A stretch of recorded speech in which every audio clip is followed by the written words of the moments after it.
ជំរាបសួរនិងសួស្តីអ្នកទាំងអស់គ្នាថ្ងៃនេះផងដែរវាត្រឡប់មកជួបជាមួយនឹងខ្ញុំសាជាថ្មីម្ដងទៀតហើយនៅក្នុងថ្ងៃនេះផងដែរគឺខ្ញុំមានរឿងរ៉ាវព្រឺព្រួយមែនទែនដែលរឿងរ៉ាវមួយនឹងផងដែរគឺកើតឡើងទៅលើគ្រួសារបងនេះជាមួយនឹងបងដាដែលពួកគាត់នឹងគឺជាប្តីប្រពន្ធនឹងគ្នានៅពេលដែលពួកគាត់រៀបការនៅក្នុងឆ្នាំ2011គឺរៀបការបានមួយឆ្នាំពួកគាត់ក៏បានចំណងដៃជាកូនស្រីមួយហើយកូនស្រីរបស់គាត់នឹងផងដែរគឺគាត់ដាក់ឈ្មោះថាស្រីនីនដែលស្រីនេះនឹងគឺថាឆ្លាតមែនទែនកូនស្រីរបស់គាត់ហ្នឹងណានៅពេលដែលគាត់បានចំណងដៃកូនស្រីហើយគាត់ក៏បានសន្សំលុយសន្សំអីដើម្បីទុកគាត់គង់កូនណានៅពេលនោះផងដែរគាត់ក៏បានទៅរកជួលដីគេដើម្បីធ្វើចំការដំឡូងហើយសម្រាប់ការជួលដីគេនេះផងដែរលុយគាត់អត់គ្រប់គាត់ក៏បានទុកខ្ចីលុយគេហើយក៏លុយរបស់ឪពុកម្ដាយក្មេកគាត់ដែរដោយបងនេះនៅពេលដែលគាត់រៀបការហើយគាត់ក៏ទៅរស់នៅប្រទេសខាងប្រពន្ធគាត់ហ្នឹងណាគឺខាងឪពុកម្ដាយក្មេករបស់គាត់នៅឆ្នាំ2015គាត់ក៏បានជួលដីគេដើម្បីដាំដំឡូងដាំដំបងឡើយហ្នឹងគឺគាត់ទទួលបានផលតិចមែនទែនដោយសារតែគាត់អត់មានអីសោះគាត់មានតែលុយទៅជួលដីគេហើយក៏ជួលអត្រាដើម្បីគប់រងភ្ជួរដីជួលកយន្តគេនៅក្នុងការដឹកដើមដំឡូងហើយនឹងដឹកចុះដំឡូងនៅពេលដែលបានផលហើយយកទៅលក់ដល់ពេលអញ្ចឹងគាត់ថាពេលដែលប្រមូលផលប្រមូលអីបានគឺបែងចែកលុយច្រើនមែនទែនលុយថ្លៃអត្រាលុយថ្លៃកយន្តលុយថ្លៃដីលុយថ្លៃជីទៀតដល់ពេលអញ្ចឹងគាត់ថាឆ្នាំដំបងគាត់ថាវេទនាមែនទែនស្ទើរតែបោះបង់ចោលប៉ុន្តែដោយបានការជួយជ្រោមជ្រងពីឪពុកម្ដាយក្មេកគាត់ក៏ចេះតែព្យាយាមធ្វើជាបន្តបន្ទាប់ទៀតនៅពេលដែលគាត់ធ្វើពីមួយឆ្នាំទៅមួយឆ្នាំគាត់ក៏បានផលកាន់តែច្រើនហើយគាត់ក៏សំលុយបានដែរដល់ពេលអញ្ចឹងគាត់ក៏បានប្រកួតគ្នាជាមួយនឹងប្រពន្ធរបស់គាត់ដល់ពេលនឹងផងដែរគាត់ក៏សួរប្រពន្ធគាត់ថាបើសិនជាយើងទិញដីថ្មីតើគិតយ៉ាងម៉េចដែរតើអាចទៅរួចអត់ដោយសារតែលុយគាត់ពេលហ្នឹងគឺខ្វះតិចតួចមែនទេនៅក្នុងការទិញដីថ្មីណាដល់ពេលអញ្ចឹងគាត់ក៏ទៅសុំលុយបន្ថែមមិនសុំទេគឺគាត់ទៅខ្ចីលុយពុកម្ដាយក្មេករបស់គាត់ខ្ចីលុយបន្ថែមអញ្ចឹងហើយក៏បានទៅរកដីថ្មីប៉ុន្តែការរកដីថ្មីហ្នឹងគឺគាត់ទិញតាមគ្នារបស់គាត់ដែលគាត់តែងតែទៅទិញដើមដំឡូងពីមុនណាដល់ពេលអញ្ចឹងហើយគាត់ក៏ប្រាប់អាអ្នកដែលស្គាល់គ្នាហ្នឹងប្រាប់ថាទីតាំងណាដែលគេចង់លក់ដីដំឡូងលក់អីដោយសារតែកាលហ្នឹងគាត់ថាអត់សូវមានណាគេចង់លក់ដីដំឡូងទេដីចំការសម្រាប់ធ្វើដំឡូងហ្នឹងដោយសារតែគេធ្វើបានពេលអញ្ចឹងហើយគេអ្នកលក់ហ្នឹងគឺអត់សូវមានណាគេចង់លក់ទេនៅពេលដែលគាត់បានទិញដីហ្នឹងប៉ុន្តែមុនដំបូងដែលគាត់នឹងទិញបានហ្នឹងគាត់ក៏បានទៅមើលដីហ្នឹងដែរដីហ្នឹងគេលក់2ហិកតាបងនេះគាត់ថាម្ចាស់ដីហ្នឹងគឺថាលក់បន្ទិនមែនទែនអត់ដឹងថាយ៉ាងម៉េចទេដោយសារតែរឿងរ៉ាវពីក្រោយនៃការលក់ដីហ្នឹងគឺគាត់ដឹងទេទោះតែគ្រួសាររបស់គាត់ជួបហេតុការណ៍ហ្នឹងហើយទើបគាត់ដឹងនៅពេលដែលបងនេះគាត់ទិញដីហ្នឹងបានគាត់ធ្វើដំឡូងបានមួយឆ្នាំគាត់ក៏ទិញគយន្តមួយទៀតដើម្បីស្រួលក្នុងការដឹកដើមហើយនឹងដឹកចុះដំឡូងនៅពេលដែលគាត់ប្រមូលផលហ្នឹងណាដើម្បីយកទៅលក់នៅពេលហ្នឹងផងដែរគាត់ក៏បានកយន្តមួយហើយក៏ការគប់រងការភ្ជួរដីហ្នឹងគឺនៅតែអត្រានៅឡើយទេគាត់ចូលអត្រាគេដើម្បីមកឲ្យភ្ជួរហើយនឹងគប់រងអោយហើយសម្រាប់ធ្វើចំការដំឡូងនឹងវិញគាត់ធ្វើតែពីអ្នកប្តីប្រពន្ធគាត់ទេគឺបងនេះជាមួយនឹងបងដាគាត់អាចបានជួលអ្នកផ្សេងដើម្បីមកជួយកាប់ដើមដាំហើយនឹងដកកាប់ហាលក្បីទេគឺគាត់ធ្វើតែពីអ្នកប្តីប្រពន្ធគាត់ដោយសារតែគាត់អត់ចង់ចំណាយលុយច្រើនហើយក៏ការងារហ្នឹងគឺគាត់អាចធ្វើពីអ្នកប្តីប្រពន្ធគាត់បានហើយសម្រាប់កូនស្រីរបស់គាត់វិញដោយសារតែជប់រៀនគឺទុំម្ដងម្កាលថ្ងៃដែលគេវ៉ាកងថ្ងៃមួយហ្នឹងគឺគាត់បាននាំកូនស្រីរបស់គាត់ទៅបងនេះជាមួយនឹងបងដាហ្នឹងគាត់នាំកូនស្រីគាត់ទៅដោយសារតែសាលាគេវ៉ាកងហ្នឹងណាប៉ុន្តែយាយតារបស់គាត់យាយតារបស់ក្មេងស្រីហ្នឹងគឺស្រីនីនហ្នឹងគឺគាត់អត់ចង់ឲ្យទៅទេគាត់ចង់ឲ្យនៅផ្ទះដោយសារតែក្មេងហើយក៏អត់ចង់ឲ្យដើរតាមព្រៃជុលអីអញ្ចឹងណាប៉ុន្តែឪពុកម្ដាយរបស់គាត់ថាអត់អីទេដោយសារតែតាមតំបន់ហ្នឹងក៏មានក្មេងៗគ្រួសារគេដែលនាំទៅដែរនៅពេលដែលពុកម្ដាយក្មេករបស់គាត់ឮបងនីគាត់និយាយអញ្ចឹងគាត់ក៏ព្រមឲ្យចៅរបស់គាត់ហ្នឹងទៅជាមួយនៅពេលដែលពួកគាត់ទៅដេកបានមួយយប់មុនដំបូងហ្នឹងព្រឹកឡើងគាត់ក្រោកដើម្បីទៅកាប់ដើមដំឡូងណាគឺបងនីជាមួយនឹងបងដាគាត់ទៅកាប់ដើមដំឡូងពីអ្នកប្តីប្រពន្ធហើយក៏ទុកកូនរបស់គាត់ដើម្បីដាំបាយនៅខ្ទមហ្នឹង ដោយសារតែអត់ឆ្ងាយប្រហែលពីខ្ទមគាត់ទេគឺប្រហែលជា50 ម៉ែត្រទេគាត់ថាអត់ឆ្ងាយទេហើយសម្រាប់ខ្ទមរបស់គាត់នឹងគឺគាត់ធ្វើ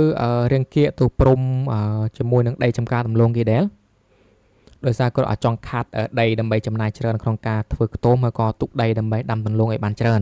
អញ្ចឹងហើយទើបគាត់ធ្វើទូរាងគៀកព្រំដែនព្រំបន្ទល់ជាមួយនឹងដីចំការដំឡូងរបស់អ្នកជិតខាងហ្នឹងណានៅពេលដែលព្រឹកហ្នឹងគាត់ក្រកទៅកាប់ដើមដំឡូងហ្នឹងគាត់ថាក្រកតាំងតែពីម៉ោង6ក្រកទៅកាប់ណាដោយសារតែរឿងភ្លឺដែរដល់ពេលអញ្ចឹងហើយគាត់ក៏ទៅកាប់គាត់ថាកាប់បានច្រើនគ្រាន់ដែលផែលជាកន្លះម៉ោងអីក៏លឺសំឡេងកូនស្រីរបស់គាត់ស្រែកហើយកូនស្រីរបស់គាត់នឹងក៏ក្រដាំបាយចាំម៉ែអូដែរគាត់ថាកូនគាត់ស្រីនីនហ្នឹងណាគាត់បានប្រាប់ឲ្យក្រដាំបាយទេគាត់ចង់កូនដេកលក់ខ្លាចធ្វើដំណើរធ្វើអីម៉ូទៅសអីអញ្ចឹងហើយទៅគាត់ក៏ឲ្យកូនគាត់ដេកឲ្យបានដាស់បានអីទេដល់ពេលកូនស្រីរបស់គាត់ក្រហើយគាត់ទៅដាំបាយបង្កាត់ភ្លើងកាត់អីដាំបាយណាទាំងដែលឪពុកម្ដាយបានប្រាប់ទេនៅពេលនោះផងដែរបងនីជាមួយនឹងបងដាក៏លឺសំឡេងកូនគាត់ស្រែកលឺសំឡេងស្រីនីហ្នឹងស្រែកដល់ពេលអញ្ចឹងគឺគាត់ភ័យមែនទែនទាំងប្តីទាំងប្រពន្ធគឺថារត់ម៉ូទាំងស្ដាប់ស្ដួសចំពុបរងដំឡូងដួលផងអីផងដល់ពេលរត់មកដល់ក៏ឃើញកូនគាត់អង្គុយឡើងញើខ្លួនថាដល់ពេលឃើញគាត់អង្គុយញើខ្លួនអញ្ចឹងគាត់ក៏សួរកូនគាត់ថាស្រីនីនកាត់អីដល់ពេលសួរទៅកូនគាត់នឹងឆ្លើយថានៅពេលដែលគាត់កំពុងតែបង្កាត់ភ្លើងថាដាំបាយហ្នឹងណាថាមានមនុស្សស្រីម្នាក់មកឈ្ងោកមើលគាត់ពីមុខដល់ពេលឈ្ងោកនឹងផងដែរគាត់ថាសក់ឡើងអូសដីសក់ម្នាក់ស្រីហ្នឹងណាដល់ពេលនោះផងដែរបងដាដែលជាម្ដាយហ្នឹងក៏បានហៅពឹងភ្លះឲ្យកូនដល់ពេលរួចក៏អង្គុយអបកូនក៏គាត់យំគាត់អាណិតកូនដោយសារគាត់គិតថាអត់អីដែរដោយសារវាចិត្តខ្ទមកន្លែងដែលគាត់ទៅកាប់ដើមដំឡូងហ្នឹងណាចិត្តខ្ទមមកគាត់អញ្ចឹងហើយគាត់ថាអត់មានបញ្ហាអីទេដល់ពេលអញ្ចឹងគាត់ថាខឹងខ្លួនឯងមែនទេទាំងប្តីទាំងប្រពន្ធដោយសារទុកកូននៅចោលម្នាក់ឯងដល់ពេលនោះផងដែរគាត់ក៏បានអង្គុយនិយាយលេងជាមួយកូនមកសន្ទុះដែរដើម្បីឲ្យកូនគាត់ឈប់ខ្លាចដល់ពេលអង្គុយនិយាយប្តីរបស់គាត់នឹងក៏សួរទៅប្រពន្ធគាត់ថាអូនឯងដែលមានធ្លាប់ឃើញអីប្លែកៗនោះនឹងអត់តាំងតែពេលយើងធ្វើដំឡូងមកហើយប្រពន្ធរបស់គាត់ក៏ឆ្លើយថាអត់ដែលមានឃើញអីហេតុការណ៍អីដែលចម្លែកទេដល់ពេលនឹងផងដែរកូនរបស់គាត់ក៏ឆ្លើយប្រាប់ទៅបងនីជាមួយនឹងបងដាដែលជាពុកម្ដាយហ្នឹងណាថាគាត់ឃើញច្បាស់ប៉ុន្តែអត់បានឃើញមុខម្នាក់ស្រីហ្នឹងទេគឺសក់របស់នាងហ្នឹងគឺថាវែងនៅពេលដែលឈ្ងោកមើលពីមុខហ្នឹងថាសក់អូសដីហើយអត់បានឃើញមុខប៉ុន្តែម្នាក់ស្រីហ្នឹងដែលឈ្ងោកមើលហ្នឹងគឺចង់ហងទេ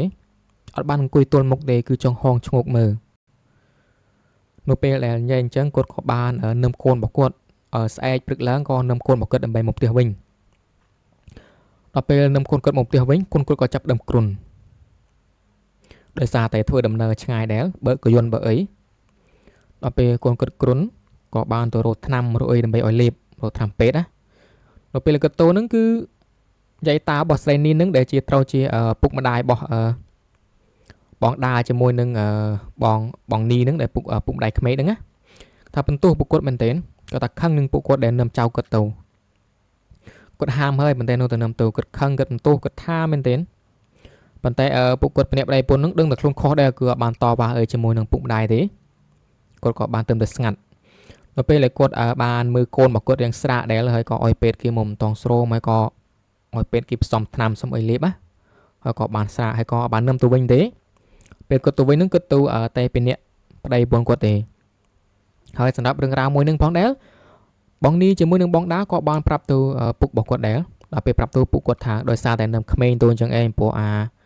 សារបាត់ព្រៃអីវាលងបន្លាច់ក្មេងៗគាត់បាននិយាយឲ្យច្រើនទេគាត់និយាយតែប៉ុណ្្នឹងនៅពេលដែលបងនីជាមួយនឹងបងដាគាត់កំពុងតែធ្វើដំឡូងចង្កាំដំឡូងហ្នឹងគឺគាត់បានទៅវិញហើយគាត់ទៅចំការដំឡូងរបស់គាត់វិញដល់ពេលគាត់ទៅហើយក៏មានអ្នកចិត្តខាងអ្នកចំការដំឡូងចិត្តខាងជាមួយនឹងគាត់ហ្នឹងក៏មកសួរគាត់ថាថ្ងៃមុនឮសំឡេងអីស្រែកសំឡេងកូនក្មេងហ្នឹងណាពេលហ្នឹងផងដែរពួកគាត់ក៏បានប្រាប់ទៅថាសំឡេងកូនគាត់នឹមកូនមកហើយកូនគាត់ក៏បានឃើញមានគេមកឈ្ងោកមើលដោយសារតែគ្នានោះក្មេងនោះអីគាត់ក៏និយាយរាយរាប់ពីរឿងដែលគាត់បានដឹងពីកូនគាត់ហ្នឹងប្រាប់អ្នកចិត្តខាងហ្នឹងប្រាប់អ្នកចំការដំឡូងជាមួយគ្នាហ្នឹងណាដល់ពេលអញ្ចឹងម្ចាស់ដំឡូងដែលជាព្រំដែនជួបជាមួយនឹងចំការដំឡូងបងនីហ្នឹងក៏ប្រាប់ទៅ បងនីថាតំបន់ហ្នឹងគាត់ធ្លាប់លឺមកពីគេដែលទេថាដីដែលគាត់ទិញហ្នឹងគឺធ្លាប់មានម្ចាស់ដីហ្នឹងស្លាប់ដល់ពេលគាត់និយាយអញ្ចឹងបងនីគាត់ក៏គិតទៅដល់អាពេលដែលគាត់មកទិញដីចំការដំឡូងណាដោយសារតែម្ចាស់ចំការដំឡូងគាត់លក់បញ្ញាប់បន្ទាន់មែនទេហើយគាត់ក៏បានដឹងពីមូលហេតុនៃការលក់ដីហ្នឹងដែរដល់ពេលអញ្ចឹងបងនីគាត់ក៏បាននឹកឃើញទៅអាការដែលគាត់មកទិញដីថ្មីហ្នឹងឯងដល់ពេលអញ្ចឹងអ្នកដែលជួបចង្ការដំឡូងជាមួយគ្នាហ្នឹងក៏និយាយប្រាប់ទៅបងនីជាមួយបងដាច្រើនដែរតាស្លាប់ហ្នឹងគឺស្លាប់ដោយសារតែគាត់បានឃើញនៅមនុស្សស្រីអញ្ចឹងដែរប៉ុន្តែប្តីប្រពន្ធពីរនាក់ហ្នឹងក៏គាត់កាលដែលគាត់ធ្វើហ្នឹងគាត់ក៏បានជួលគេដើម្បីមកជួយធ្វើដែរ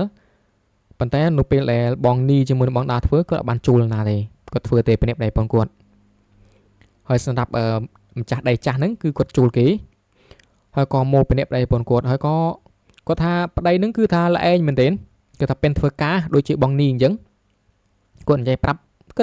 ត្រង់តែម្ដងគាត់ថាពេលធ្វើការងារពេលធ្វើអីហើយស្លាញ់ប្រពន្ធស្លាញ់អីគឺថាយកចិត្តទុកដាក់មែនទេហើយការធ្វើកិច្ចការអីគឺថាខ្លាំងមែនទេដល់ពេលអញ្ចឹងបងនីគាត់ក៏សួរទៅថាអ្នកដែលស្លាប់ហ្នឹងណាគេម្ចាស់ចំការឬមួយក៏អ្នកដែលជួលមកពេលនោះផងដែរអ្នកដែលធ្វើចំការដំឡូងហ្នឹងគាត់ក៏ប្រាប់ថាម្ចាស់ចំការទេគឺស្លាប់ប្រពន្ធដល់ពេលអញ្ចឹងគាត់ក៏បានសួរពីរឿងហេតុការណ៍ហ្នឹងកាន់តែច្រើនទៀតប៉ុន្តែដោយសារតែអ្នកដែលនិយាយប្រាប់ហ្នឹងគាត់អត់សូវដឹងរឿងច្រើនពីដីហ្នឹងទេគាត់គ្រាន់តែឮតពីគេមកទេដល់ពេលអញ្ចឹងហើយ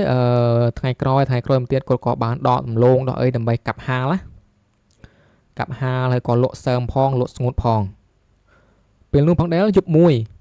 ប្រពន្ធរបស់បងនីហ្នឹងក៏ដេកយល់សពថាមានមនុស្សស្រីម្នាក់តែស្អាតមែនទែនមកតាមដណ្ដើមប្តីរបស់គាត់តាមដណ្ដើមបងនីហ្នឹងណាគាត់ថាម្នាក់ស្រីហ្នឹងគាត់នៅទីនឹងយូរហើយដោយសារតែគាត់អត់មានប្តីមានអីទេគាត់ចង់បានបងនីដោយសារតែឃើញបងនីគាត់ល្អឯងមែនទែនឧស្សាហ៍ធ្វើការងារធ្វើអីក៏កើតគឺថាគាត់ពេញមែនទែនដល់ពេលអញ្ចឹងម្នាក់ស្រីហ្នឹងគឺដណ្ដើមបងនីយកពីបងដានឹងដណ្ដើមខ្លាំងមែនទែនពេលនោះបងដែលបងនីគាត់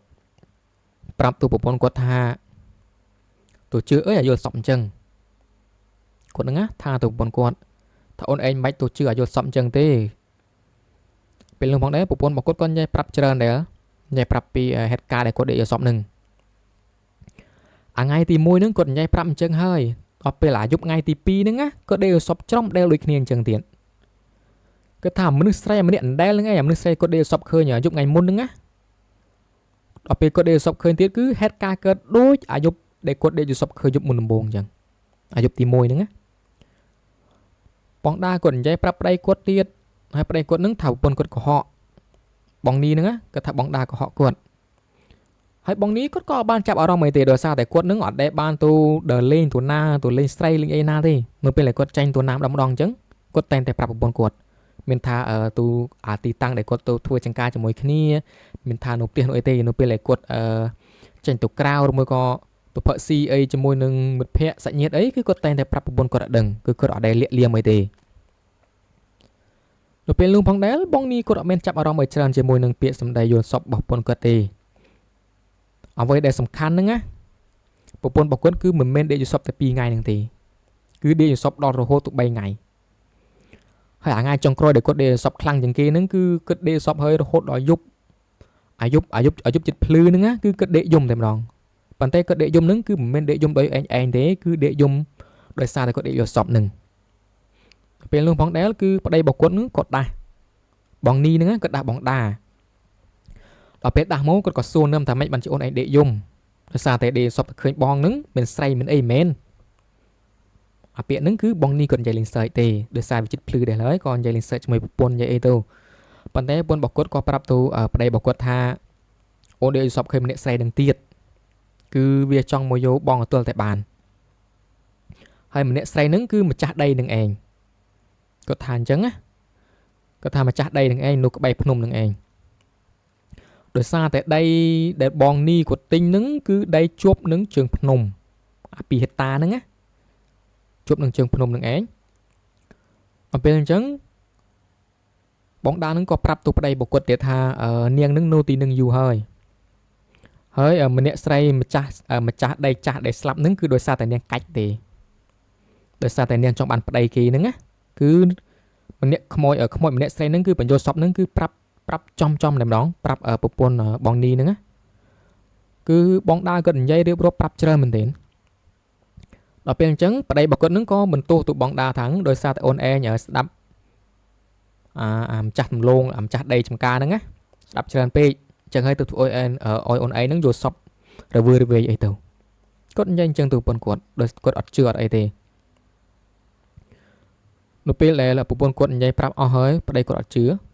có cốt linh nhanh prap điện bàn tay cốt nô tét đặt đạp nọ vô shop nâng á bồn bọc cốt nâng bàn tay cốt ở bàn qualify thà khai đây bọc cốt nâng tụi miền say miền ấy miền tên tê cứ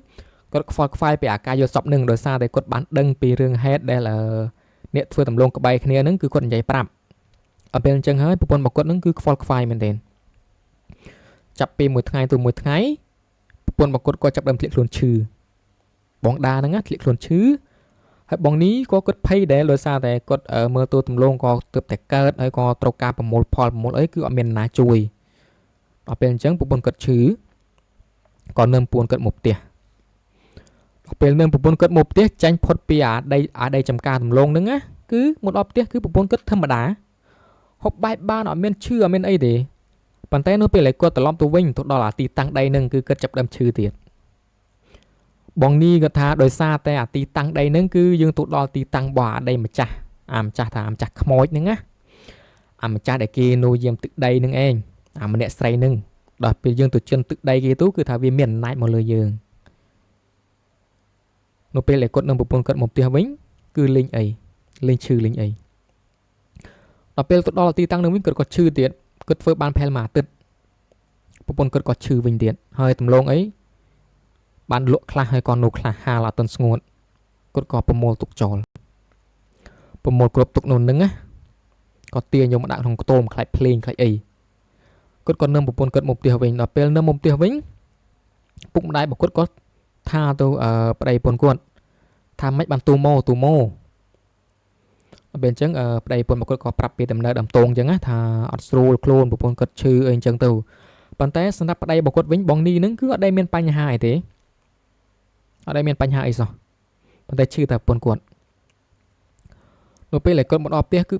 bắt cứ tha ở đôi miền cất chấm ngư kia thế cứ thơm mà đôi kia đôi anh chẳng cứ thơm mà ở bên chân một bồn cất có chập đằng can là play chặt tiền bàn tay bóng ni cất nô tay ở chập bà rồng nơi vào vây để cất lên từ lượt bồn cuộn ở bên chân hơi cuộn có tục chào bọc cất ở nô riêng cho môi nâng dây để chỉ trâu chỉ mè bỏ ở bóng đá nứng cột con nơm bục bọc cất tụ đèl bạn bày nè ở chui phơi tầm lông chắc bạn rúi ở sao tầm lông chọc chởn đặc biệt tôi từng bày nè anh trắng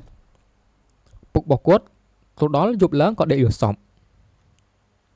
có để yêu sọp khi mình nè say nâng tầm đòn đôi xa tại bục bọc cốt châm nô cha anh trắng cột có đừng chởn đấy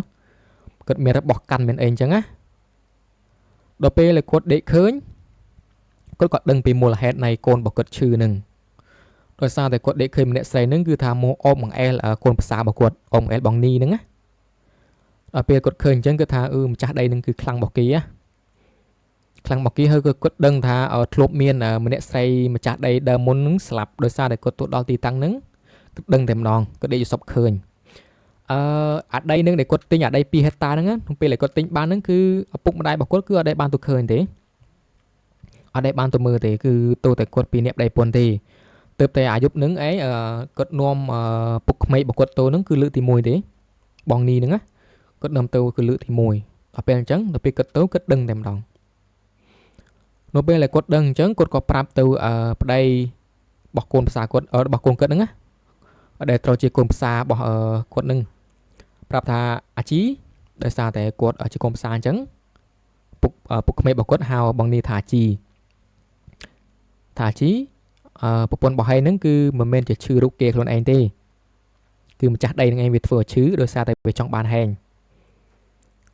ở bên lúc bằng ni có xua tôi bục mấy có tha na cái bục nụ ni miền na miền tại nhung bên này bọc nhung ដល់ពេលនឹងផងដែរពុករបស់គាត់ក៏និយាយពីដំណើរដើមតងដែលមានម្ចាស់ពីមុនស្លាប់ណាទាំងដែលរឿងហ្នឹងគឺប្តីប្រពន្ធរបស់គាត់គឺអត់បាននិយាយប្រាប់អីទៅពុករបស់គាត់ទេបងនីជាមួយនឹងបងដាហ្នឹងអត់បាននិយាយអីទេប៉ុន្តែគាត់ដឹងដល់ពេលនឹងផងដែរបងនីគាត់ក៏ចាប់ដើមភ្ញាក់ខ្លួននៅពេលនឹងឯងគាត់ភ្ញាក់ខ្លួនថាប្រពន្ធរបស់គាត់ប្រហែលជាត្រូវបាគីឬមួយក៏ត្រូវនៅអំពើរបស់ខ្មោចនឹងមែនគឺគិតអញ្ចឹងដល់ពេលអញ្ចឹងហើយបងនីក៏បានប្រាប់ទៅពុកក្មេករបស់គាត់ហ្នឹងណាដល់ពេលគាត់និយាយប្រាប់បានតែប្រហែលម៉ាត់បងដាក៏ចាប់ដើមនិយាយកាត់ប្រាប់ទៅឪពុករបស់គាត់ថាគាត់នឹងបានដេកសពឃើញម្នាក់ស្រីនឹងសក់វែង3ថ្ងៃជប់គ្នាដេកសពឃើញណាថាចង់បានប្តីរបស់គាត់ថាចង់បានបងនីយកទៅដោយសារតែឃើញបងនីនឹងគឺជាមនុស្សឧស្សាហ៍ព្យាយាមเป็นធ្វើការเป็นធ្វើអីអញ្ចឹងណាពេលនោះផងដែរពុកគាត់ក៏ប្រាប់ទៅកូនគាត់ប្រាប់ទៅបងដាថានឹងឯងម្នាក់នឹងឯងដែលវាចង់បានអាជីដល់ពេលគាត់និយាយអញ្ចឹងប្រពន្ធរបស់គាត់នឹងក៏ភ័យដែរដោយសារតែធ្លាប់មានម្នាក់ស្រីពីមុនស្លាប់ប្រពន្ធណាដល់ពេលអញ្ចឹងបងដាគាត់ភ័យហើយនៅពេលនឹងផងដែរឪពុករបស់គាត់ក៏បានទៅរកថ្នាំរកអីដើម្បីមកប្រោះព្រំនៅទីតាំងនឹងបណ្ដេញម្នាក់ស្រីនឹងចាញ់ណាប៉ុន្តែធ្វើអីវាអត់កើតទេធ្វើអីវាអត់កើតសោះនៅពេលនោះផងដែរគាត់ក៏បានទៅផ្ទះវិញប៉ុន្តែគាត់ទុកកូនរបស់គាត់ពីរនាក់ឲ្យនៅធ្វើចំការដំឡូងនឹងដល់ពេលទុកឲ្យនៅអញ្ចឹងគាត់ក៏ទៅផ្ទះវិញហើយក៏បានឲ្យប្រពន្ធរបស់គាត់នឹងដើម្បីទៅរកគ្រូរកអីឲ្យមកជួយបណ្ដេញនៅកន្លែងទីតាំងដីរបស់គាត់នឹងដីកូនគាត់ដែលធ្វើចំការដំឡូងនឹងណាដល់ពេលដែលទៅរកគ្រូគេក៏បានប្រាប់ថាវាឆ្ងាយគាត់ក៏ពិបាកធ្វើដំណើរទៅដែរប៉ុន្តែគ្រូនឹងគាត់ក៏បានធ្វើទឹកមុនដើម្បីឲ្យយកមកប្រោះព្រំនៅដីនឹងនៅពេលដែលបានទឹកមុននឹងហើយពុកក្មេករបស់បងនីគាត់ក៏បានយកទៅអោយក៏បានដើរប្រោះព្រំប៉ុន្តែការប្រោះព្រំនឹងគឺមិនមែនជាកូនគាត់ទេគឺពុកក្មេករបស់គាត់នឹងជាអ្នកប្រោះព្រំតែម្ដងក៏ប្រោះព្រំតាំងតែពីខ្ទមរហូតដល់ដីរបស់គាត់នៅពេលដែលប្រោះព្រំនឹងគឺធ្វើអីវាកើតទេដោយសារតែគ្រូនឹងអត់មកផ្ទាល់គ្រូនឹងណាគាត់បានត្រឹមតែធ្វើកិច្ចពិធីបញ្ចុះនៅទឹកមុននឹងដើម្បីមកប្រោះព្រំបណ្ដេញចាញ់ប៉ុន្តែទប់ទល់ជាមួយនឹងអាខ្មោចម្ចាស់ដីនឹងអត់បានទេខ្មោចស្រីនឹងណាដល់ពេលអញ្ចឹងនោះតែដូចដើមប្រពន្ធរបស់បងនីនោះតែឈឺដូចដើមហើយនៅពេលនឹងផងដែរដីដែលគាត់ធ្វើដំឡូងណាទាំងដើមទាំងចុះអីគឺគាត់ដកបានអស់ទេដកបានអស់សោះនៅច្រើនដោយសារតែប្រពន្ធគាត់ឈឺដល់ពេលគាត់នៅអត់បានគាត់ក៏នឹងប្រពន្ធគាត់មកវិញដល់ពេលនឹងប្រពន្ធគាត់មកវិញទុកប្រពន្ធគាត់នៅផ្ទះគាត់ក៏ទៅធ្វើពីអ្នកពុកក្មេករបស់គាត់បងនីហ្នឹងទៅធ្វើដំឡូងហ្នឹងពីអ្នកពុកក្មេករបស់គាត់ដោយសារតែពុកក្មេករបស់គាត់ទាំងចាស់ដែលគឺកម្លាំងអត់សូវខ្លាំងដូចគាត់ទេអត់សូវខ្លាំងដូចជាបងនីហ្នឹងណាចឹងហើយធ្វើក៏អត់បានលឿនដែរប៉ុន្តែបានពីអ្នកឪពុកពេលគាត់ធ្វើហ្នឹងក៏កាប់បានដើមអីទុកហើយក៏គើសដើមគឺអីពេលហាលស្ងួតយកទៅលក់ពេលខ្លះក៏លក់ទាំងសើមនៅពេលដែលប្រពន្ធគាត់មកនៅផ្ទះវិញគឺអត់មានឈឺមានអីទេដល់ពេលអញ្ចឹងម៉ែរបស់គាត់នឹងក៏ថាកូនគាត់ហ្នឹងថាបងដាហ្នឹងថាម៉េចបានជាមកនៅផ្ទះមិនទៅជួយធ្វើចំការថាកូនគាត់ខ្ជិលថាអីអញ្ចឹងទៅថាកូនគាត់រលេះរអីអញ្ចឹងណាគាត់ដោយសារគាត់អត់ទាន់ដឹងរឿងនៅពេលនោះផងដែរប្តីរបស់ម៉ែរបស់គាត់ហ្នឹងណាម៉ែរបស់បងដាហ្នឹងក៏ខលទូរស័ព្ទទៅកូនប្រសារបស់គាត់ដែលជាបងនីហ្នឹងខលទូមកសួរនឹមរឿងដោយសារគាត់ដឹងអត់ច្បាស់ទេដល់ពេលសួរទៅថាឲ្យយកប្រពន្ធឯងទៅវិញទៅជួយធ្វើដំឡូងជួយធ្វើអីមកនៅផ្ទះអីអត់ប្រយោជន៍គាត់និយាយអញ្ចឹងប៉ុន្តែប្តីរបស់គាត់ហ្នឹងអត់បាននឹមមកទេទុកនៅផ្ទះសិនគាត់នៅធ្វើដំឡូងឡើងរួចគាត់ដកដំឡូងពីហេតាហ្នឹងដកលើប្រហែល2ខែដកពីអ្នកពុករបស់គាត់ដករួចគាត់ផ្សំដើមដំឡូងផ្សំឲ្យទុកដល់ពេលគាត់អាព្រឹកដែលគាត់ត្រូវត្រឡប់ធ្វើដំណើរមកផ្ទះវិញហ្នឹងណាគឺថាគាត់ដេកអត់លក់សោះមកយប់ហ្នឹងគឺគាត់ដេកអត់លក់ទេឃើញតែម្នាក់ស្រីនឹងមកឈរនៅចុងជើងរបស់គាត់ចុងជើងដែលគាត់ដេកហ្នឹង Bong ni có thao nó bây là cột khơi chăng á cột sấy có thao sấy lăng ở bốc mấy bọc cột nhẹ bị đế đọc bên chăng cột hẹn đế thì bong ni nứng cột cọng quỷ đọc bên cọng quỷ bốc bọc cột thắng ngom đếตัวนี้ai ngom đếตัวchi miền ấy tê đọc bên lưng cột địa lộ tí cột quỷ ta cột slate mà slate đinh ta khơi mô thêm đòn khơi nè sấy nứng á cứ mô sọ thêm đòn ta sọ về nhổ đây thà mụ với sát à mụ nè sấy nứng sát men thà lăng lông thành nhưng đã cất đọc về cột đi ăn rìm bự mong bộ mùi cất lên rồi cất đi lộ mặt phèn làm nè xây nên một chân cất em nó con lợ con rỡ đây rồi cất thật thô lăng bạ bục mấy bọc cất đà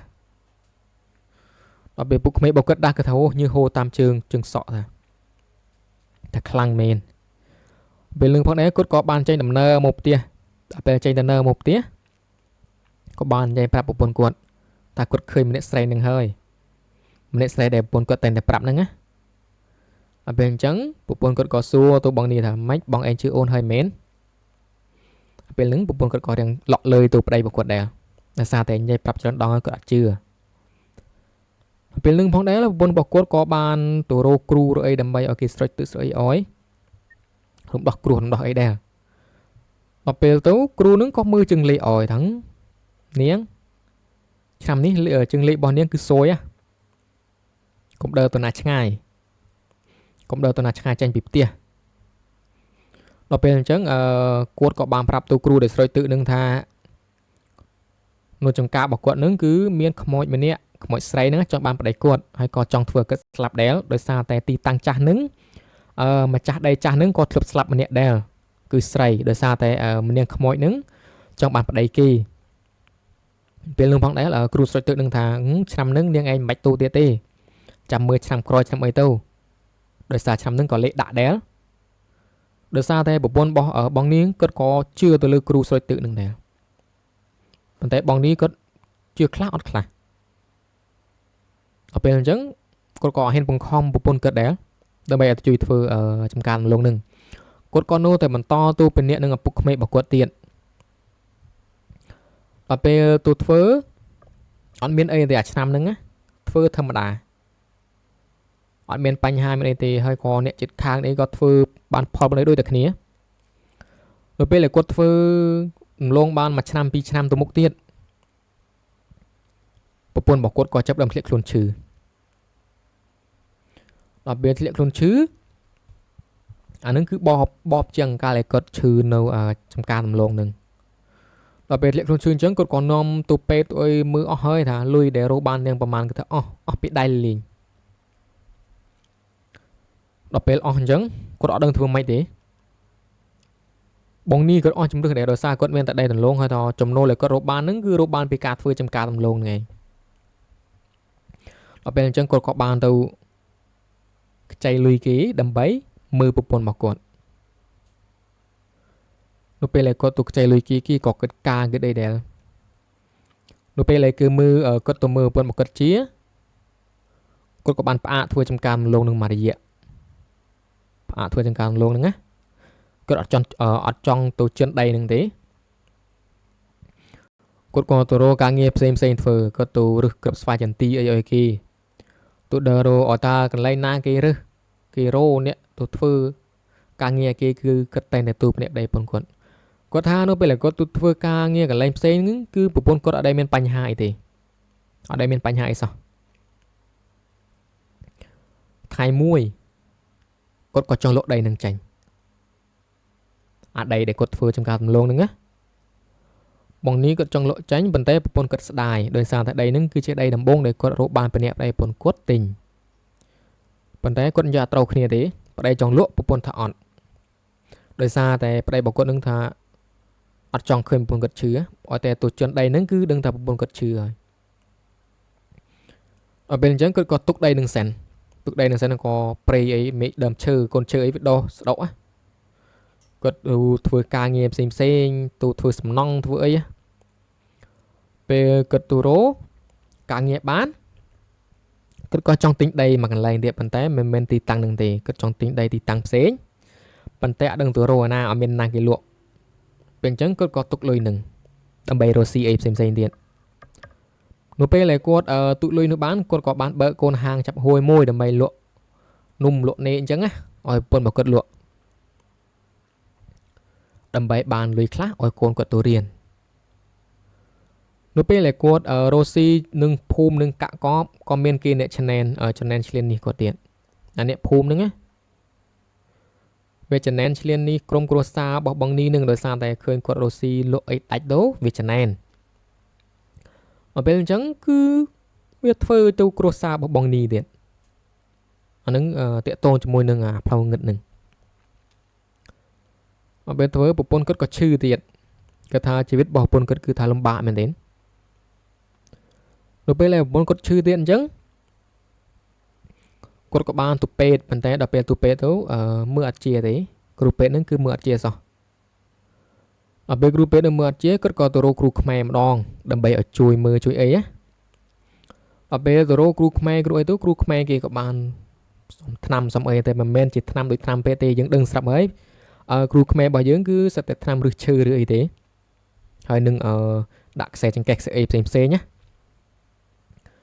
នៅពេលនោះផងដែរនៅពេលដែលគ្រូខ្មែរគាត់បានមើលឲ្យប្រពន្ធរបស់បងនីគាត់បានជាវិញនៅពេលដែលជាវិញគាត់ក៏បានឈប់លក់នៅអានំនេនៅក្នុងភូមិនឹងគាត់បិទឈប់លក់ឈប់អីគាត់ក៏ទៅធ្វើចំការវិញអាចំការដីដែលគាត់ទិញ2ហិកតាហ្នឹងណាគាត់ទៅធ្វើនៅទីតាំងនឹងវិញដល់ពេលធ្វើទីតាំងនឹងវិញប៉ុន្តែឥឡូវគាត់មិនមែនទៅធ្វើតែម្ដងទេគាត់បានមុនគ្រូដើម្បីឲ្យទៅបណ្ដេញអានាងខ្មោចនឹងចាញ់អាខ្មោចដែលវាធ្វើបាបប្រពន្ធគាត់ហ្នឹងណាគាត់បាននាំគ្រូទៅបណ្ដេញចេញហើយថ្ងៃដែលបណ្ដេញហ្នឹងគ្រូក៏បានឲ្យបងនីជាមួយនឹងបងដាហ្នឹងគឺរៀបចំបាយសីរៀបចំអីណាធ្វើឡាធើធ្វើអីដើម្បីធ្វើកម្មវិធីដេញខ្មោចពីដីនឹងចេញដល់ពេលដេញចេញថ្ងៃដែលគាត់ធ្វើកម្មវិធីហ្នឹងឯងគឺថាមីឡើងខ្មៅវារត់តែភ្លេងទេហេតុការណ៍ហ្នឹងឯងគឺជាហេតុការណ៍ដែលខ្មោចហ្នឹងវាធ្វើអត់ចង់ឲ្យគ្រួសាររបស់បងនីហ្នឹងឲ្យគ្រូនឹងធ្វើពិធីបណ្ដេញវាបានប៉ុន្តែយ៉ាងណាក៏ទប់គ្រូនឹងអត់បានដែរដោយសារគ្រូនឹងគាត់ខ្លាំងដែរបងនីគាត់ថាថ្ងៃដែលគាត់ធ្វើពិធីហ្នឹងណាខ្សលក៏ខ្សលអាមេក៏ខ្មៅរត់តែភ្លេងទេហើយប្រពន្ធគាត់ក៏នៅដែរដល់ពេលនឹងផងដែរគ្រូគាត់ក៏បានពិតស៊ីម៉ាកន្លែងពិធីហ្នឹងពិតស៊ីម៉ាហើយក៏នៅទាំងបងនីបងដាហើយនឹងពុកក្មេករបស់គាត់ពុកក្មេករបស់បងនីហ្នឹងណាក៏ទៅទាំងអស់4នាក់ទាំងគ្រូនឹងគ្រូបណ្ដេញនឹងដល់ពេលគាត់រៀបចំបណ្ដេញបានអីបានគាត់ក៏យកអំបិលគ្រូនឹងប្រោះស្បាស់នឹងដីនឹងឯងហើយក៏យកទុកមិនប្រោះព្រំបណ្ដេញចេញពីខ្ទមពីអីពីដីនឹងដល់ពេលបណ្ដេញទៅឲ្យអាខ្មោចនឹងឯងវាទៅនឹងភ្នំនឹងអាភ្នំក្បែរអាជាប់ជាមួយនឹងដីរបស់គាត់ហ្នឹងណាហើយអាបរិវេណដីហ្នឹងគឺមិនអាចឲ្យអានាងខ្មោចហ្នឹងវាចូលមកវិញបានទេដោយសារតែគ្រូនឹងបណ្ដេញចេញហើយនៅពេលដែលគ្រូនឹងបណ្ដេញចេញបានហើយបាយសីបាយអីហ្នឹងក៏យកទៅចោលនៅនឹងមិត្តអូអាផ្លូវដែលគាត់ឆ្លងកាត់ហ្នឹងណាចោលនៅទីហ្នឹងប៉ុន្តែបាយសីហ្នឹងគឺអត់មានបញ្ហាអីទេយកចូលទីហ្នឹងហើយក៏មានគេអ្នកចិត្តខាងហ្នឹងដែរអ្នកធ្វើចំការហ្នឹងគេក៏មកសួរថាធ្វើពិធីអីបានជាមានបាយសីមានឡាធើអញ្ចឹងណាហើយបងនីក៏ប្រាប់តាមដំណើរដំតងហ្នឹងទៅដល់ពេលអញ្ចឹងអាអ្នកមកសួរហ្នឹងគាត់ធ្លុបឃើញដែរអាម្នាក់ស្រីហ្នឹងធ្លុបឃើញដើរកវែលអាខ្ទមហ្នឹងដោយសារតែបងនីគាត់អត់បាននោះណាពេលបងនីគាត់ចាញ់ទៅផ្ទះគឺដើរកវែលហ្នឹងឯងគេឃើញច្រើនដែរនៅទីតាំងហ្នឹងប៉ុន្តែស្រាប់ដីគេផ្សេងនៅជប់ហ្នឹងគឺអត់ដែលមានបញ្ហាអីទេបញ្ហាតែដី2ហិកតាហ្នឹងឯងដល់ពេលអញ្ចឹងនៅពេលដែលគាត់បណ្ដេញអាខ្មោចស្រីនឹងចេញពីកន្លែងទីតាំងដីនឹងហើយគាត់ក៏ចាប់ដើមធ្វើចំការរំលងនឹងទៀតដល់ពេលធ្វើចំការរំលងនឹងទៀតអត់មានបញ្ហាអីទេប្រពន្ធគាត់ក៏លែងឈឺលែងអីប៉ុន្តែគាត់ឃើញម្នាក់ស្រីនឹងទៀតប្រពន្ធរបស់គាត់ហ្នឹងណាឃើញម្នាក់ស្រីនឹងឈោមើលគាត់ថាឈោមើលគាត់ទាំងកំហឹងតែម្ដងឈោមើលគាត់ទាំងកំហឹងហើយភ្នែកសម្លឹងមកគាត់ថាឃើញមុខច្បាស់មែនទេប៉ុន្តែឈោនឹងគឺឈោនឹងព្រំដៃរបស់គាត់គឺម្នាក់ស្រីនឹងមិនអាចចូលមកដៃរបស់គាត់បានទេ ចូលមកបានទេដោយសារតែគ្រូនឹងគាត់បានគាត់ថាអត់ដឹងថាគ្រូនឹងគាត់ប្រើនៅអាគមអីខ្លះទេដើម្បីបណ្ដេញខ្មោចនឹងហើយក៏មិនអាចចិននៅដីរបស់គាត់បានអាពេលអញ្ចឹងគឺវាឈោសម្លឹងមើលថាឈោសម្លឹងគឺថាគួរឲ្យខ្លាចមែនទេពេលលឿនផងដែរប្រពន្ធគាត់គឺធ្វើដូចធម្មតាបងនីហ្នឹងណាធ្វើដូចធម្មតាគាត់នៅបន្តកាប់ដើមដំឡូងគឺដើមដំឡូងឲ្យធម្មតាដល់ពេលថ្ងៃមួយគាត់ក៏បានហៅអញ្ចាត្រាក់មកដើម្បីមកឲ្យភ្ជួរដីដល់ពេលមកឲ្យភ្ជួរដីហ្នឹងម្ចាស់ត្រាក់ហ្នឹងក៏សួរទៅបងនីជាមួយនឹងបងដាថាម្នាក់ស្រីហ្នឹងជាកូនចៅរបស់គាត់មែនម្ចាស់ត្រាក់ហ្នឹងគឺគិតថាម្នាក់ស្រីខ្មោចហ្នឹងណាគាត់ស្មានតែជាកូនចៅឬមួយក៏អ្នកដែលធ្វើការឲ្យបងនីជាមួយនឹងបងដាហ្នឹងក៏អត់ដឹងទេគាត់ថាឃើញឈោមើលគាត់ភ្ជួរអត្រាក់ប៉ុន្តែអត់បាននិយាយអីទេហើយនេះដែលភ្ជួរហ្នឹងគឺអត្រាក់ម្ចាស់អត្រាក់ថ្មីទេគឺម្ចាស់អត្រាក់ចាស់ហ្នឹងគឺបានមកគាត់អោយម្ចាស់អត្រាក់ថ្មីមកប៉ុន្តែអត្រាក់ហ្នឹងគឺអត្រាក់ដែលគាត់ធ្លាប់រោហ្នឹងឯងប៉ុន្តែគ្រាន់តែតកងថ្មីតកងបើអត្រាក់ថ្មីពេលគាត់សួរអញ្ចឹងបងនីជាមួយបងដាគាត់ក៏អត់ហ៊ានប្រាប់ដែរដោយសារតែខ្លាចម្ចាស់អត្រាក់ហ្នឹងគាត់ខ្លាចដោយសារតែភ្ជួរពេលព្រឹកហើយក៏ល្ងាចអីបានគាត់ត្រឡប់ទៅវិញដោយសារគាត់ទាំងភ្ជួរទាំងគប់រោងពេលអញ្ចឹងគាត់ក៏អត់បានអីទេគាត់ក៏ហក់បណ្ដោយថានេះគាត់ទេគាត់ចៅគាត់ដែលគាត់ចូលមកជួយធ្វើដំឡូងគាត់ហ្នឹងណាពេលអញ្ចឹងគាត់ក៏បានសួរនៅមួយច្រើនទេពេលគាត់គប់រោងរួចគាត់ក៏បានហូបបាយមួយពេលជាមួយនឹងបងនីនិងបងដានឹងដែរដល់ពេលហូបបាយហ្នឹងគាត់ក៏ឆ្ងល់ម្ចាស់ត្រាក់នឹងឆ្ងល់ក៏សួរទៅថាចោះណាកូនចៅរបស់បងមិនក៏ឃើញហូបបាយ